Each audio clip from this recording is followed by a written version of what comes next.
بسم اللہ الرحمن الرحیم۔ ایک عیسائی نے چند سوالات لکھ کر حضرت عمر کو ارسال کیے اور ان سوالات کے جوابات طلب کیے۔ عیسائی کے سوالات یہ تھے: ایک ماں کے شکم سے 2 بچے پیدا ہوئے اور دونوں ایک ہی وقت ایک ہی دن پیدا ہوئے، پھر ایک ہی روز دونوں کا انتقال ہوا۔ ایک کی عمر 100 سال بڑی، دوسرے کی عمر 100 سال چھوٹی ہے۔ یہ دونوں کون تھے اور ایسا کیوں کر ہو سکتا ہے؟ وہ کون سی زمین ہے جہاں ابتدائے پیدائش سے قیامت تک صرف ایک مرتبہ سورج نکلا اور نہ ہی پہلے نکلا اور نہ آئندہ کبھی نکلے گا؟ وہ کون سی قبر ہے جس کا مدفون بھی زندہ تھا اور قبر بھی زندہ تھی، اور قبر اپنے مدفون کو سیر کراتی رہی، پھر مدفون قبر سے باہر آیا اور زندہ رہ کر فوت ہوا؟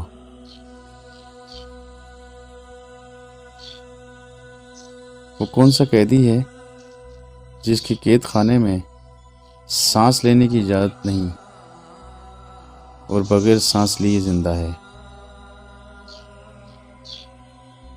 عیسائی کے سوالات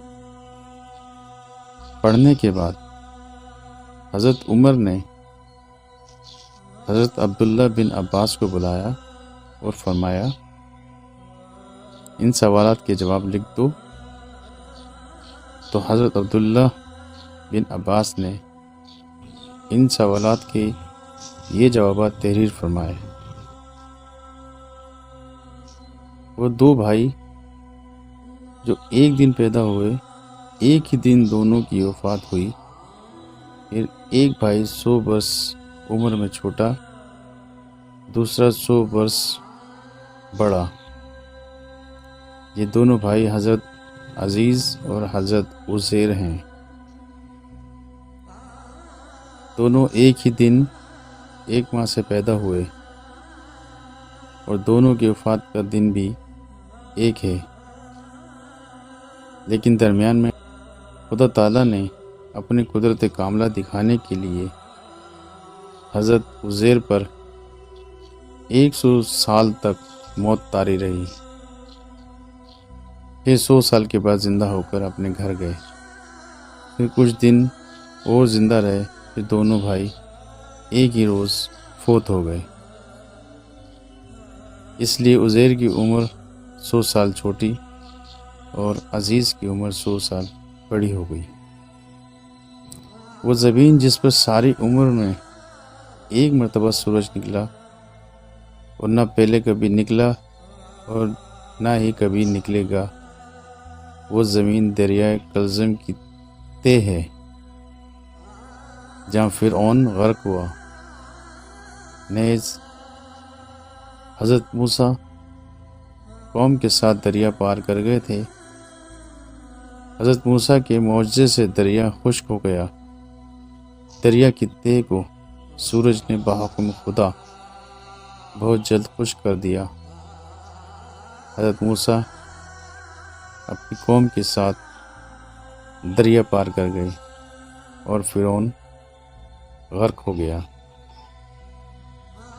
اس زمین پر ساری عمر میں سورج صرف ایک بار نکلا اور آئندہ کبھی نہیں نکلے گا۔ مدفون اور قبر دونوں زندہ تھے اور قبر اپنے مدفون کو سیر کراتی رہی۔ وہ حضرت یونس کی مچھلی تھی، قبر بھی زندہ تھی، مدفون بھی زندہ، اور مچھلی آپ کو سیر کراتی رہی، پھر آپ مچھلی کے پیٹ سے باہر آ کر زندہ رہے اور پھر وفات پائی۔ جو قیدی قید خانے میں سانس نہیں لیتا اور بغیر سانس لیے وہ زندہ رہتا ہے، وہ بچہ ہے جو ماں کی شکم میں قید ہے، اور خدا نے اس کے سانس لینے کا ذکر نہیں کیا، ورنہ وہ سانس لیتا ہے اور پھر بھی زندہ رہتا ہے۔ حضرت عبداللہ بن عباس سے یہ جوابات لکھوا کر حضرت عمر فاروق رضی اللہ تعالیٰ نے عیسائی بادشاہ کے پاس بھیج دیے۔ عیسائی بادشاہ یہ جوابات دے کر بولا کہ شاید ابھی مسلمانوں میں کوئی نبی زندہ ہے، کیونکہ یہ جوابات سوائے نبی کے کوئی نہیں بتا سکتا۔